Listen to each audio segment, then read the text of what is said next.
Boa tarde a todos, a todas e a todes. É um prazer estar aqui no Educare, nesse Congresso de Língua Portuguesa sobre Educação. É um tema muito caro para mim, né? Então, queria agradecer muito o convite do professor Maxwell Ponte para estar aqui conversando com vocês e contar um pouquinho da minha vivência com uma cooperação Sul-Sul no Timor-Leste, na Ásia, um país que fala a língua portuguesa.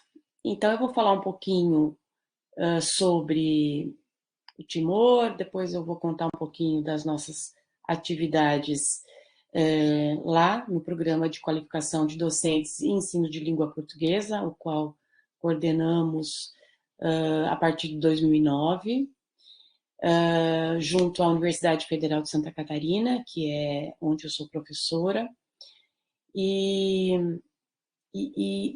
assim, contar um pouquinho de como nós aprendemos muito com o Timor. Na verdade, é um pouco isso, né? Então, vou compartilhar aqui a tela. Bom, o título da minha fala é sobre o internacionalismo solidário e os avanços educacionais em países de língua portuguesa. No caso, vou focar no Timor-Leste, né? Sobre essa ideia de que é esse internacionalismo solidário, muito inspirado em Paulo Freire, né? Deixa eu marcar o meu tempo aqui. Então, a gente tem duas questões, a gente parte de duas questões aqui, que é como propor intervenções e investigações na educação para programas de cooperação Sul-Sul que não priorizem relações hierarquizadas, né? E a outra questão é como construir conhecimentos científicos e tecnológicos dotados de pensamento crítico, alicerçado nas realidades locais, se estamos imersos numa cultura eurocentrada no ensino superior. Então, um pouco para problematizar, né, essas questões da cooperação Sul-Sul, que seria uma que realmente não priorizem relações hierarquizadas, né, verticalizadas, e sim uma coisa mais horizontalizada, né? E a partir disso, como é que a gente consegue fazer isso, sendo que a nossa cultura, né, enquanto ocidentais, mesmo no sul global, a gente tem uma postura, uma formação muito eurocentrada dentro do ensino superior, muito voltado para a colonialidade do saber, né? Então, a gente faz uma crítica a partir da professora Fernanda Leal, que diz que a internacionalização, o pessoal das relações internacionais, né, da área de relações internacionais, tem percebido que a internacionalização na educação superior, ela tem assumido abordagens neoliberais, centrando o prestígio internacional em vez da solidariedade internacional, contribuindo para a existência de hierarquias, aproximando características de uma iniciativa competitiva e elitista de internacionalização. Então, são cooperações verticalizadas, a gente percebe isso muito nas universidades brasileiras, que muitas vezes acabam sendo subalternizadas, né? Enquanto você olha para a produção do conhecimento, uma relação de cima para baixo, né? Dos países do norte global para o sul global, e também uma síndrome de vira-lata do próprio Brasil e, que não dizer, da América Latina, dessa subalternidade, de achar que o que vem de fora é melhor, né? Então, eu acrescentaria isso, que a gente acaba também, em cooperação Sul-Sul, a gente acaba reproduzindo esse modelo que a Fernanda coloca aí, em que você, numa missão que deveria ser horizontalizada, em países do sul global, em países que foram colonizados, a gente acaba produzindo assistencialismo. Então, eu tenho muito apreço pela produção do Freire no livro Comunicação e Extensão. Ele nos ajudou muito a olhar para o Timor, né? E eu trago uma fala dele aqui. Então, é preciso discutir desafios da pesquisa, extensão e ensino para além do euro-usacentrismo, os legados coloniais europeus, com a tentativa da desafricanização do povo negro. Isso baseado na experiência dele da Guiné-Bissau, né? A subalternidade imposta pelos colonizadores, a dimensão política em nossa atuação pedagógica, a importância de compreender a noção de pertencimento e olhar atento para as questões locais. O livro dele, então, de 68. Só para a gente ter uma ideia, para contextualizar um pouquinho, né, o Timor, ele fica no norte ali da Austrália, entre a Indonésia e a Austrália, né? E é uma metadezinha desse espaço aqui. E uma história, é um país pequeno, tem por volta de 1.200.000 habitantes, que é uma história riquíssima de resistência. Aqui dá para ver melhor, né? O Timor-Leste, aqui com os seus sulcos, né? Com suas aldeias, são uma diferença grande do Brasil, né? 17.000 quilômetros, um pouquinho mais, né? E assim, nossa história começa com esse programa de qualificação docente e ensino de língua portuguesa. Então, assim, o Timor ele é invadido, né, por Portugal, a gente vai usar essa expressão, não é descoberto, né, como o Brasil também, era um território milenar, né, que pertencia aos timorenses. E aí você tem, então, essa invasão portuguesa que fica durante 400 anos no Timor-Leste, né? Em 75, com a Revolução dos Cravos, você tem, então, a independência de Portugal, não sem uma resistência, né? Uma resistência grande do Timor, uma resistência interna, para que houvesse essa independência.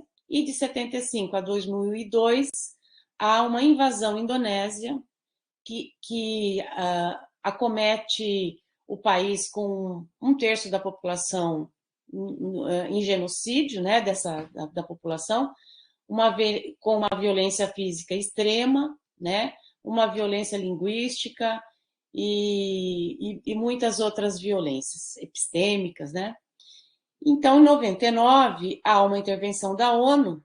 Eu me lembro assistindo um Roda Viva com o Noam Chomsky, um intelectual estadunidense que cobra do Brasil por que o Brasil não contribui para a libertação do Timor-Leste, né? Então, eu fiquei muito atenta a isso quando ouvi e comecei a acompanhar a história do Timor, assim, pela mídia, né?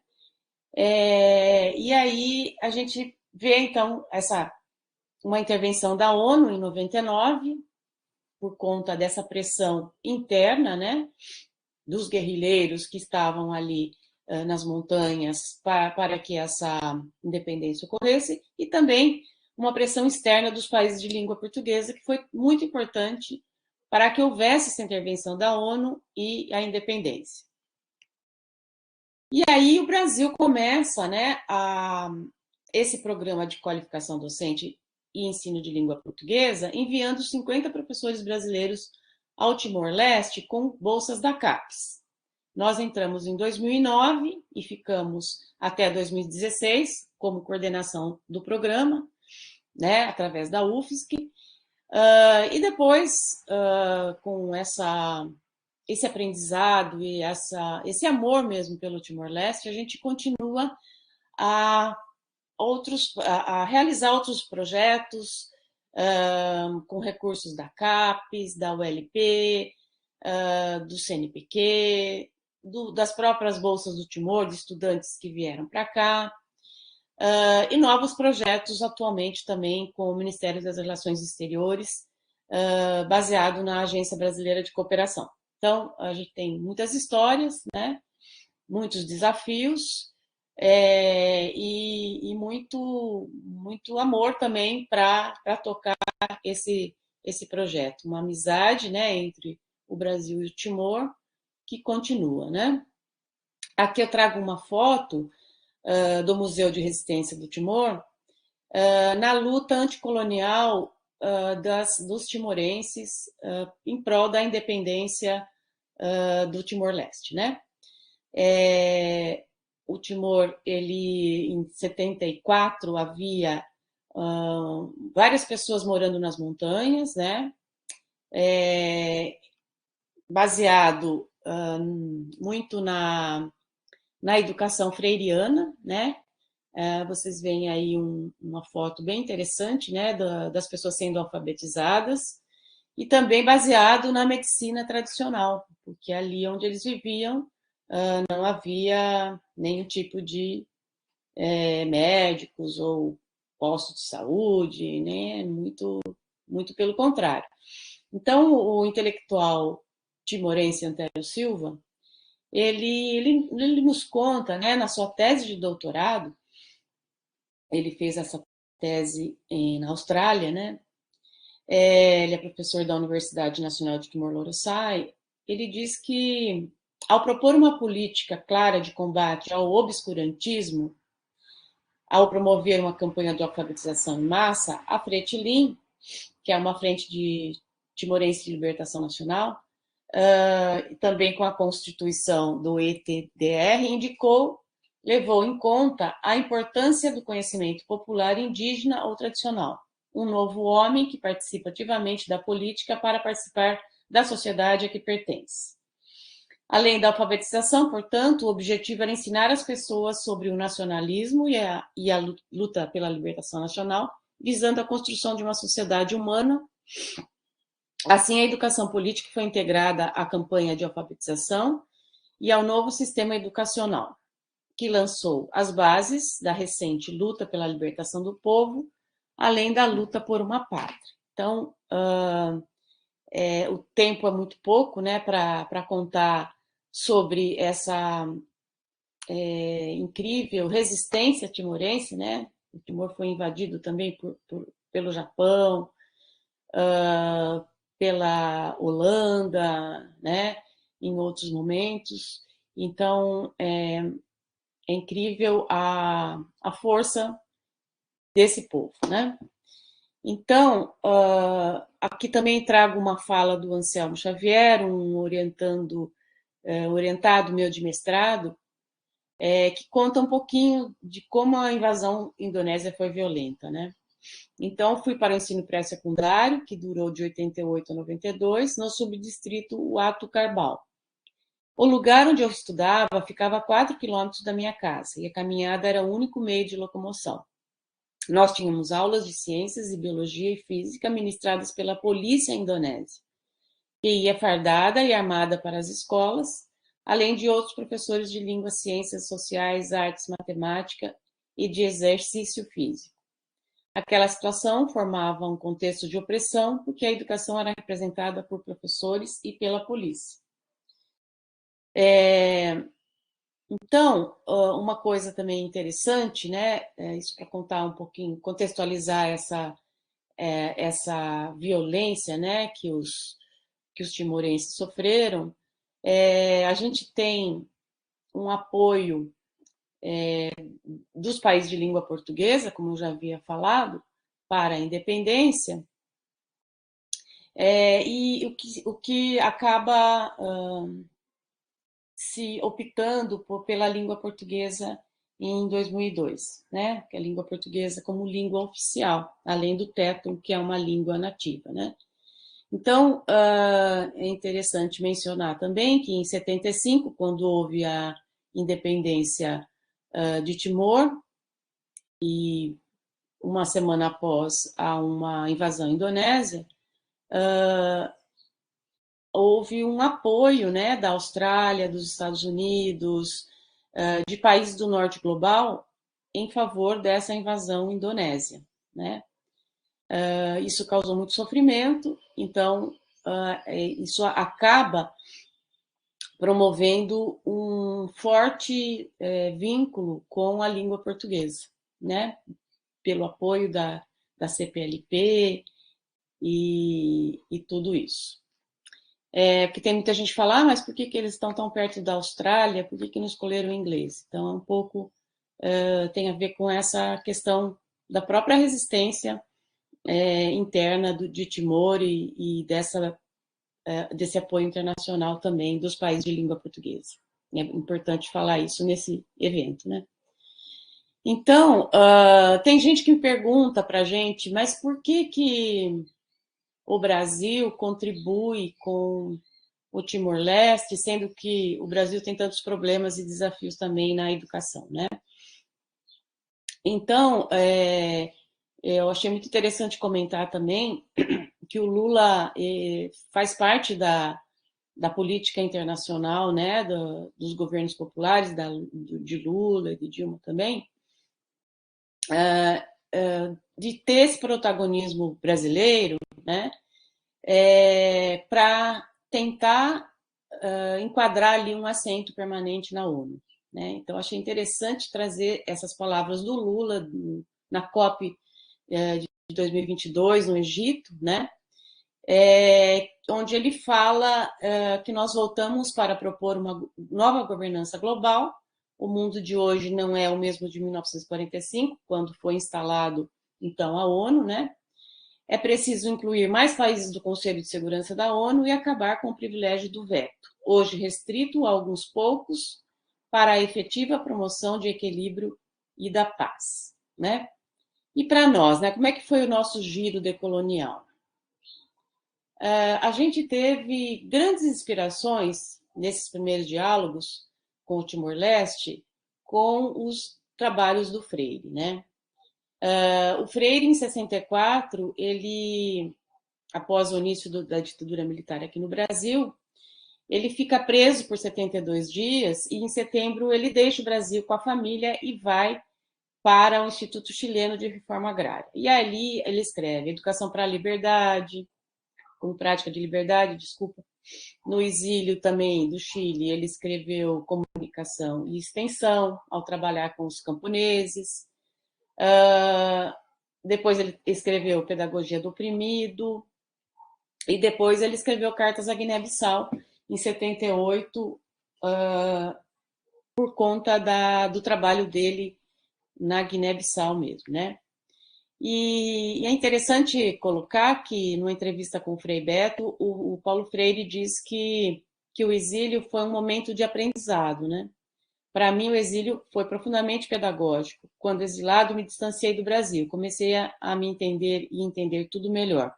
Foi a distância do que eu fiz, assumindo o contexto provisório, que eu poderia entender melhor o que eu fiz, eu poderia me preparar melhor para continuar fazendo algo para meu contexto e também me preparar para um possível retorno ao Brasil. Eu acho que ele teve um salto, né, eu acho que a gente tem isso quando a gente mora fora, né, do nosso país, não que o exílio seja uma coisa boa, não é, mas é sempre um aprendizado, né, a gente não, claro, a gente não foi exilado, mas essa vivência fora, né, nos fez perceber problemas que o Brasil vivia também, né. Trago esse timorense aí, lendo o livro Pedagogia da Autonomia, o estudante na época de Química, de licenciatura em Química, o Câncio. Hoje em dia ele é professor de Química. Então, ele, continuando então né, na Cartas à Guiné-Bissau, o Paulo Freire escreve né, uma introdução em homenagem ao Amílcar Cabral. Destaco aí que a gente deve fazer essas intervenções a partir da realidade concreta do país. E como diziam os nossos cooperantes brasileiros que foram para trabalhar no Timor, ficaram 6 meses, 1 ano, 2 anos, 3 anos, até mais, né? Que nós somos filhos do Paulo Freire. E aí o Paulo Freire escreve nesse livro que foi muito importante para nós também, para pensar o Timor, né? Que nessa província de ultramar, né, o nome pomposo que Portugal dava para os países que ele colonizou, né, procurava mascarar sua presença invasora naquelas terras e a exploração desenfreada de seu povo. E o Paulo Freire nos diz: toda invasão cultural pressupõe a conquista, manipulação e messianismo daqueles que invadem. Então, como se fosse uma coisa muito boa, né? Aqui trouxe uma foto da escola 12 de novembro, em 2012, para lembrar de que quando os indonésios foram expulsos do Timor-Leste, eles queimaram tudo e eles destruíram muitas coisas, né? Tem um livro de uma brasileira, eu sempre gosto de lembrar, da Roseli Forganis, que ela estava lá na época, ela vive lá até hoje, e ela escreveu um livro que se chamava Queimado, Queimado, mas agora é nosso, em função dessa destruição ocasionada pelos indonésios. Tem outra foto, né, com professores timorenses. Aqui algumas fotos da capital. Também uma foto de Dili, né, do artesanato local, que é tombado pela Unesco. Uma escola sem fronteiras, aí, sem muros, estudantes. O Instituto de Formadores de Professores, onde nós atuamos até 2016. Aí também são professores timorenses. Interessante comentar que esse professor, nosso querido professor já falecido, tinha um filho que se chamava Paulo Freire e o outro Aristóteles. Aqui uma foto dos cooperantes brasileiros, numa dessas salas do Instituto de Formação de Professores, para a gente ter uma ideia. Eram professores de todo o Brasil, né? A gente selecionava a partir de um edital da CAPES, que nos fez trabalhar muito em cima de um perfil desses cooperantes, né? O que era necessário para ser um professor trabalhando num contexto diferente do nosso, contexto cultural diferente, Ásia, né? E multilingüe, né? Aqui tem algumas fotos também, né, dessas atividades que eram atividades de docência, atividades de divulgação, atividades de ensino de língua portuguesa em contextos fora da sala de aula, né, em cinema, teatro,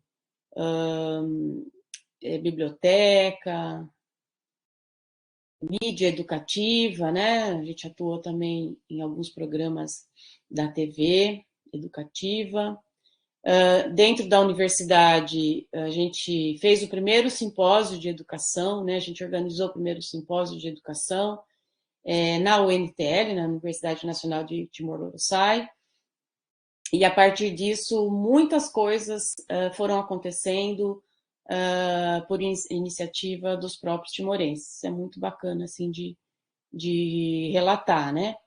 E também a formação dos cooperantes foi uma preocupação nossa, né? Tanto os brasileiros terem uma formação já no Brasil, antes de irem para lá, lá também em solo timorense, né? Ter uma formação, uma imersão, né? De pelo menos uma semana dentro de um país completamente novo, né?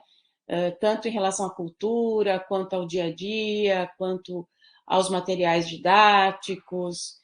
E essa formação também era permanente, com grupos de estudos organizados pelos próprios cooperantes e com palestrantes também de várias nacionalidades, inclusive do Brasil. Organizamos também um site que foi muito importante também para a gente organizar essa memória, né?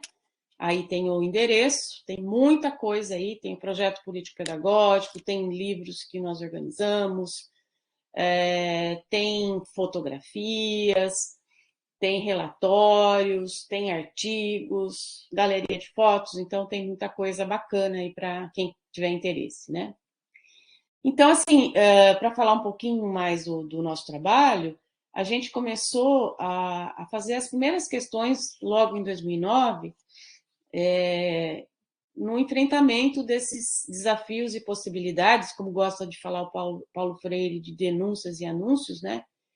E de entender o que a gente estava vivenciando naquela época, né? Então, como formar professores timorenses em serviço que não falavam a língua portuguesa, né? Olha só o desafio. Como entender nosso papel de educadores sem cair na armadilha da transferência vertical de conhecimento? Então, essa preocupação da horizontalidade. Como agir com a parceria sem criar dependência ou subalternização? Né? Trabalhar como? Né? A partir de eu estou lá, vou dar aula, como é que eu faço para estar trazendo esse professor timorense para trabalhar em codocência, para que não haja dependência do próprio programa, não haja dependência das cooperações internacionais, né? Aqui também é uma amostra dessas atividades gerais que a gente fez e, ao mesmo tempo, um pouco dessas frentes que a gente atuou, né? Está em inglês porque a gente publicou um artigo recente sobre internacionalismo solidário e as inspirações que o Paulo Freire nos deu, né, numa revista que se chama Cultural Studies of Science Education. Foi publicado esse ano, né, e fica a dica aí. Então, olha, 13.330 pessoas de 2009 a 2016, promovendo o ensino de língua portuguesa, apoiando a universidade, né, a educação superior, a promoção de linguagens cultural, né, promoção da linguagem como em cinemas, capoeira, leituras, poesias, oficinas de poesias, né? E também a formação de professores nas escolas, educação inicial e educação continuada também. Aqui pulando aqui para 2022, a gente tem está com projetos no horizonte, né, apoiados pela Agência Brasileira de Cooperação. Aqui tem uma construção de árvores de problemas e soluções de 3 projetos que estão em andamento, né? Um de agroecologia, um de mestrado em educação e outro de ensino de língua portuguesa na função pública, para os servidores públicos. E tem mais fotos, a gente esteve lá, então, o ano passado. Então, vou pular algumas coisas.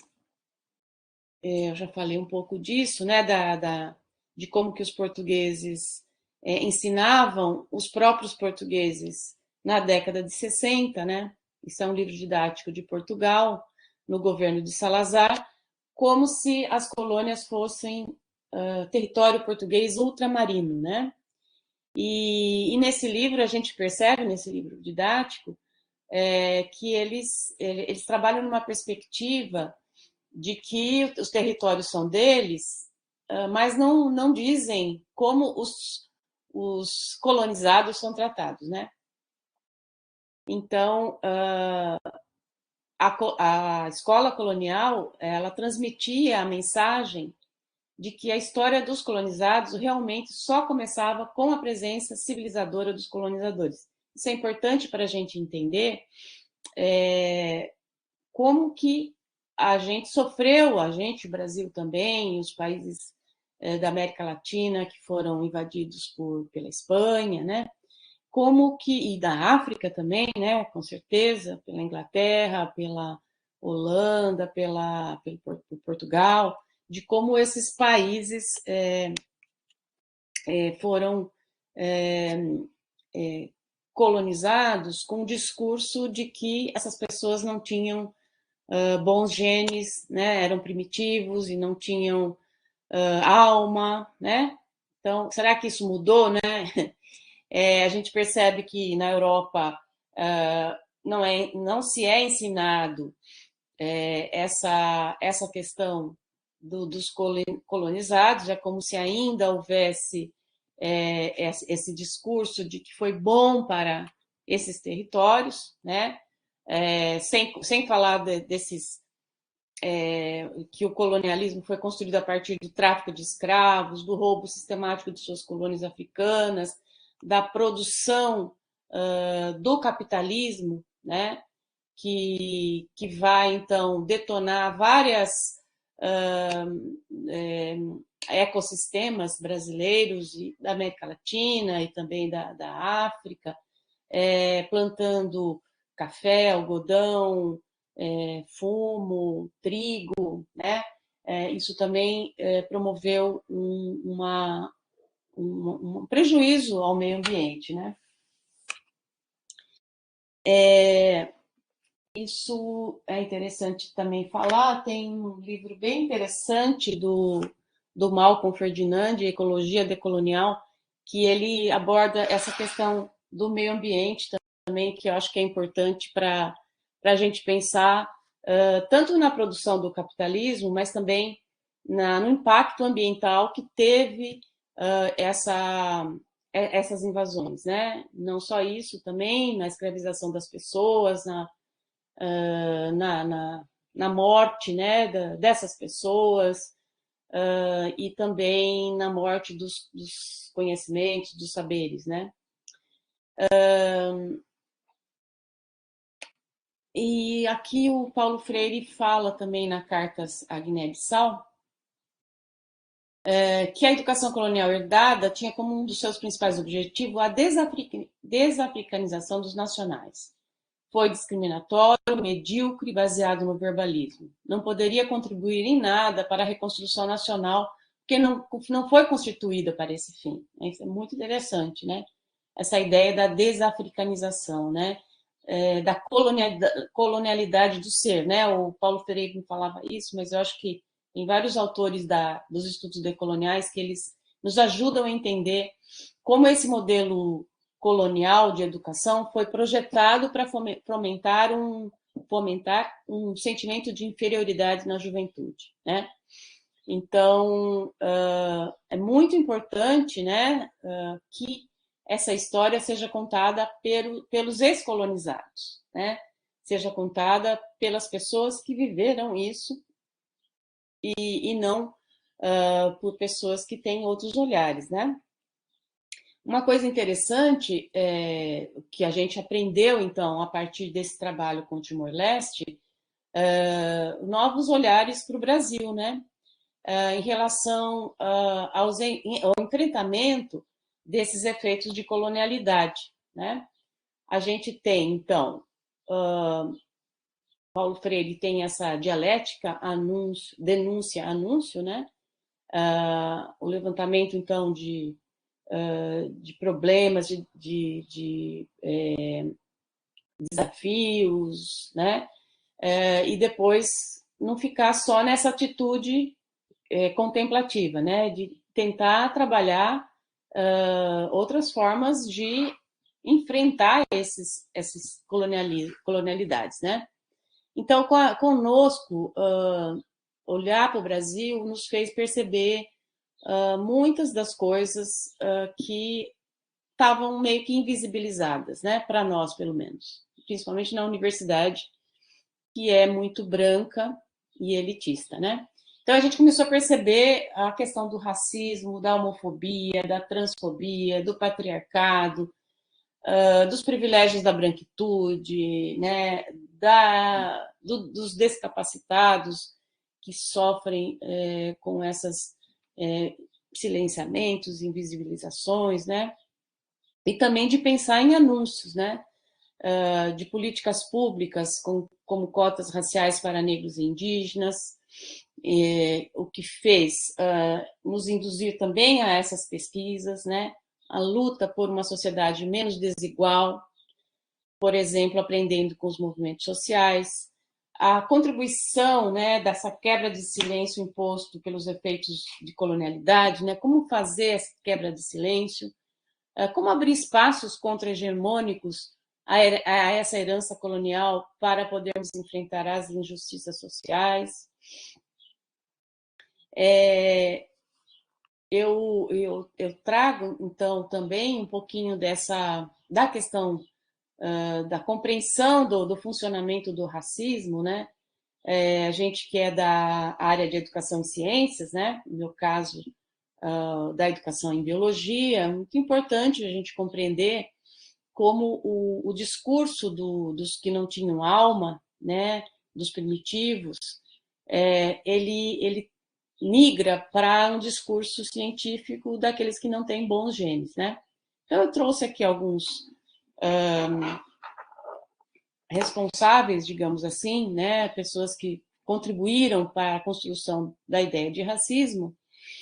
E a gente tem aqui o Kant, né, que é o pai da ética, e que ele fala que os negros são muito vaidosos, mas à sua maneira, e portanto matraqueadores, que se deve dispersá-los com pauladas, né, isso aqui no século XVIII. O Linneu também, ele cria o conceito de raça, dizendo que os americanos que os africanos são mais feios que os europeus, né? Então o vermelho, o branco, o negro, o amarelo, né? Então uma ideia de raça biológica que a gente sabe que não existe, né? Atualmente, mas que vai ajudar na construção, então, dessa migração, né? Do conceito de eugenia, né? Que foi criado pelo Francis Galton, que era primo do Darwin, né? De tentar, então, meio que migrar esse discurso religioso para o discurso científico, como essas pessoas, isso no século XIX, né? Essas pessoas não tinham bons genes, né? Isso detonou um processo interessante e horrível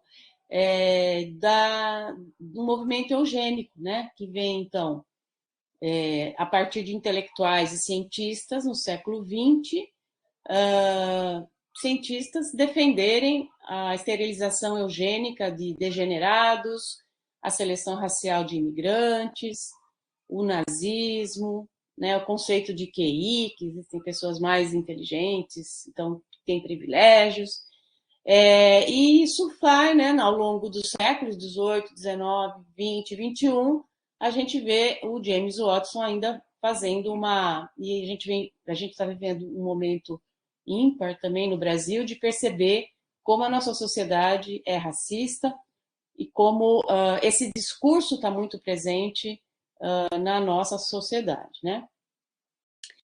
Trago aqui, eu sou de Florianópolis, eu sou trabalho em Florianópolis há muitos anos, e aí a gente tem aqui uma amostra, né, de como o nazismo foi veiculado aqui, né, muito em conta também dos imigrantes alemães e italianos que vieram para cá nos anos 30.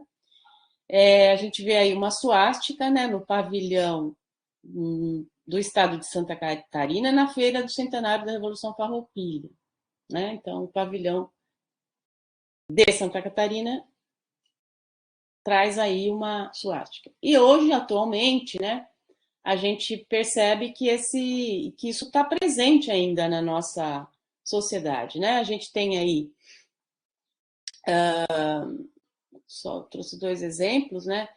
Mas todo dia a gente está vendo essas coisas acontecerem, inclusive culminando em mortes de crianças em creches, né, por um discurso muitas vezes neonazista, né? Então, que é uma piscina de um professor de história aqui do estado de Santa Catarina, no interior, né?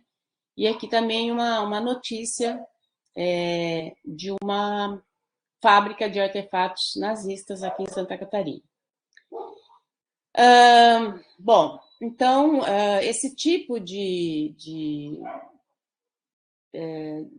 colonialidade, né, que a gente está chamando aqui pelos estudos coloniais, ele está presente em vários lugares, né, nos currículos, no direito, nas línguas, na universidade, na naturalização do racismo, da fome, da pobreza, da meritocracia, né, como se uns fossem melhores que os outros, né, sem olhar as condições que essas pessoas viveram, né, após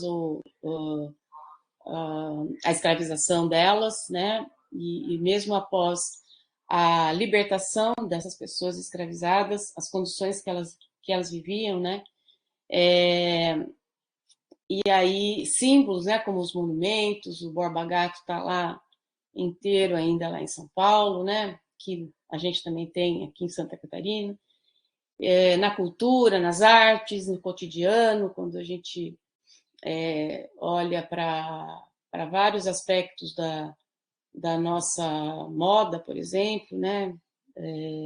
No Timor a gente anda pelas ruas e vê muitos manequins com roupas de noiva, né?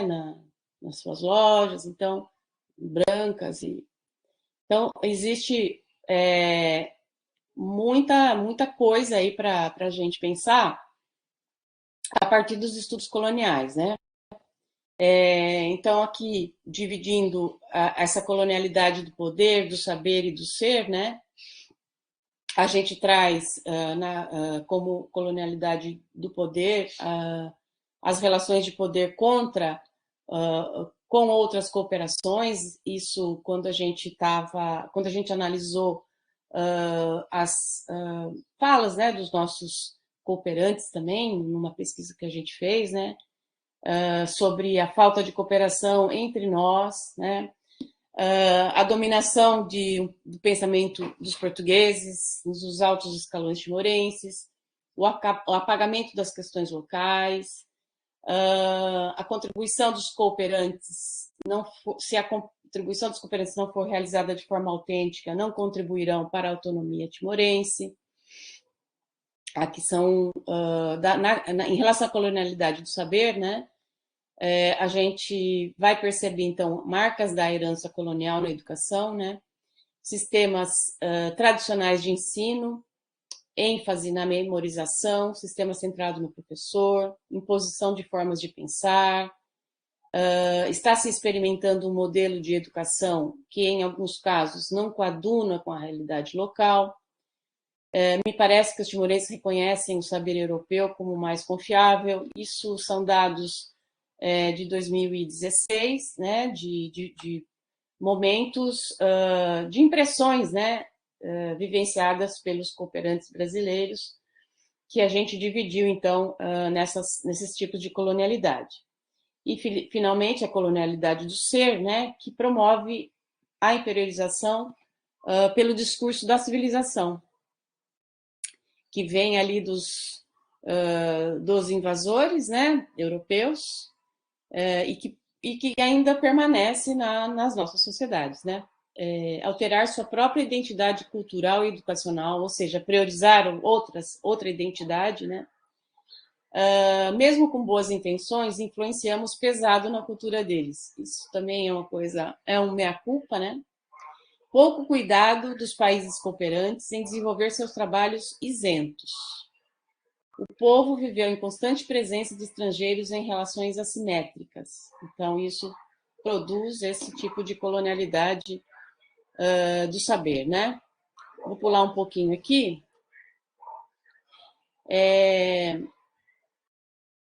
Para trazer novos olhares aí, né? No que a gente está pensando aí no nosso internacionalismo solidário, né? A gente pensa que o pensamento do colonial contribui muito para subverter a narrativa de que nós somos inferiores, né? De que a nação é a expressão da cultura e a história comum de um povo, questiona o mito da modernidade, criticando a colonização como sinal de progresso e desenvolvimento. A decolonialidade escancara as formas subjetivas de poder relacionadas a violência epistemológica, né, a colonialidade do saber, então, que a gente tem nas nossas universidades, escancara essa ideia de pureza racial, que não tem, né, e dos privilégios da branquitude, e a construção do capitalismo, do patriarcado, do racismo, da homofobia, entre outras opressões. Então, o pensamento decolonial ele nos faz, eles nos ajuda, eles nos dão insights, né, para pensar, repensar as transformações de poder do capitalismo. Aqui tem algumas lentes, né, que contribuíram para que a gente pensasse nesses aspectos desse internacionalismo solidário, né? As epistemologias do Sul,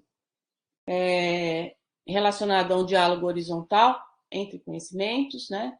A interculturalidade crítica, né, que traz a Catherine Walsh, a colonialidade e decolonialidade, tem vários autores aí, eu coloquei alguns aí embaixo, os estudos da branquitude e letramento racial crítico, os estudos do bem viver aqui dos povos indígenas latino-americanos, mas que a gente consegue perceber em vários continentes, né, de como os povos originários cuidavam muito mais do planeta do que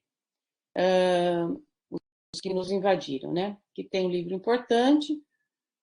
A gente tem tentado trabalhar também com alguns autores brasileiros e outros que foram silenciados durante muito tempo, né? Como o Frantz Fanon, que expõe a branquitude, e outros autores, como Abdias Nascimento, Lélia Gonzalez, a Conceição Evaristo, com as suas escrevivências, né? E tentando trabalhar com outros autores, aprendendo com eles, né? Sobre todas essas questões das opressões, né? E a gente tem alguns livros também que nós produzimos que tem essas questões, que envolvem essas questões também, né? Livros, tem um site também, esse rap.ufsc.br. A gente tem teses, dissertações, artigos, vídeos, tem, que mais? Vamos colocar materiais didáticos, né? Esse é um projeto do nosso CAPES Print, que tentou, então, organizar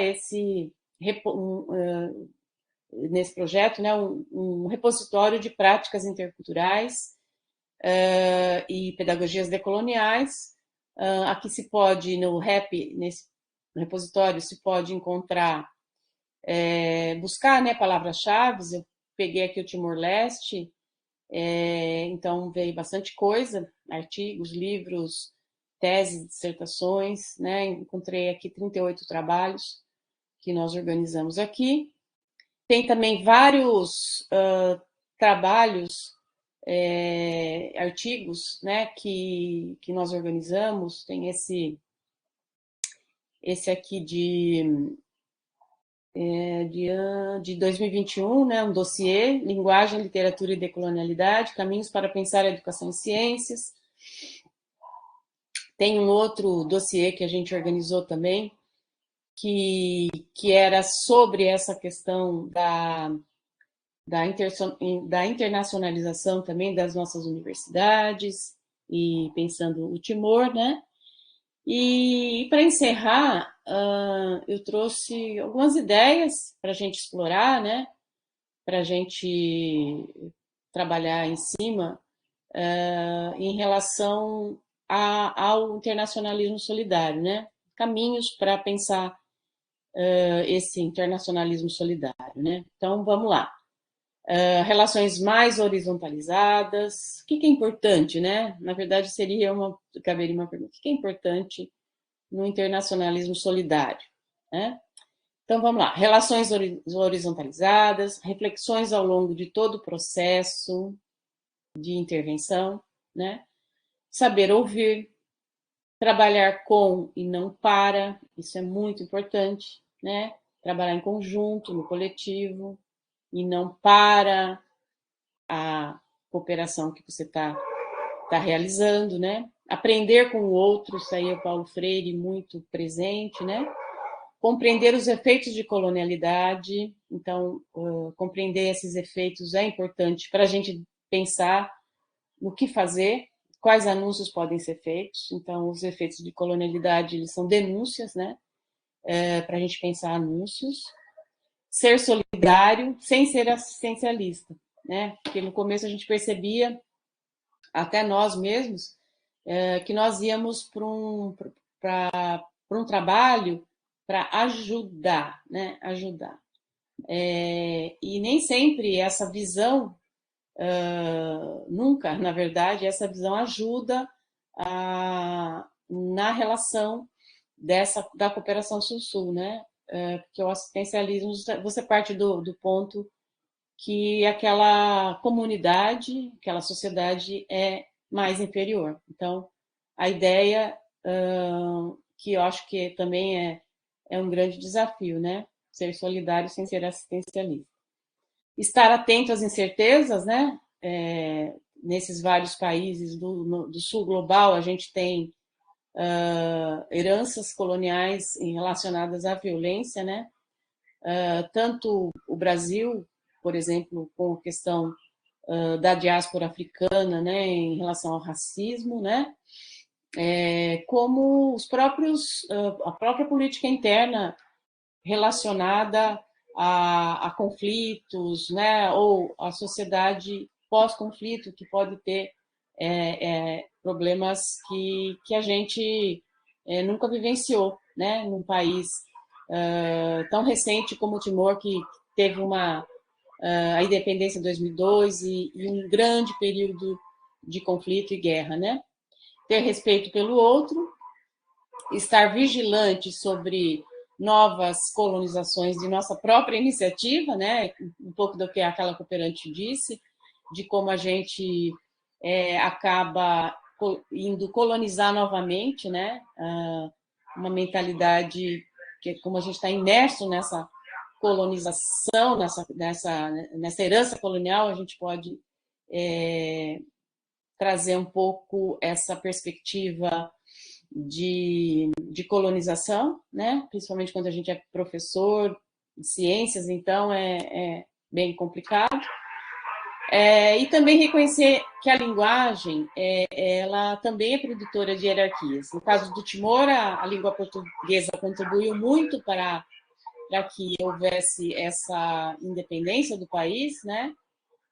Mas que, por outro lado, traz privilégios para quem sabe falar e para quem não sabe, não, né? E está muito atento aos sentidos construídos em relação a todas essas questões, né? O Paulo Freire trabalha muito com a ideia de extensão, naquele livro, Extensão ou Comunicação, e a extensão como um sentido muito polissêmico para a universidade, né? E que muitas vezes contribui para relações verticalizadas. Acho que essa é a minha contribuição, gente. Queria agradecer, estou um pouco afônica, queria agradecer um pouco a atenção, né? Trago aqui a nossa querida Antonieta de Barros, né? Tem um documentário sobre ela, muito bonito, que se chama Antonieta. Foi ela a primeira mulher negra deputada estadual do Brasil, né? E que ela era professora e criou o Dia do Professor no dia 15 de outubro. Então, e que ficou invisibilizada durante décadas. Então, trago aqui, deixo meu e-mail e queria dizer que foi um grande prazer estar aqui falando essas coisas e contando para vocês as nossas histórias, tá bom? Agradeço.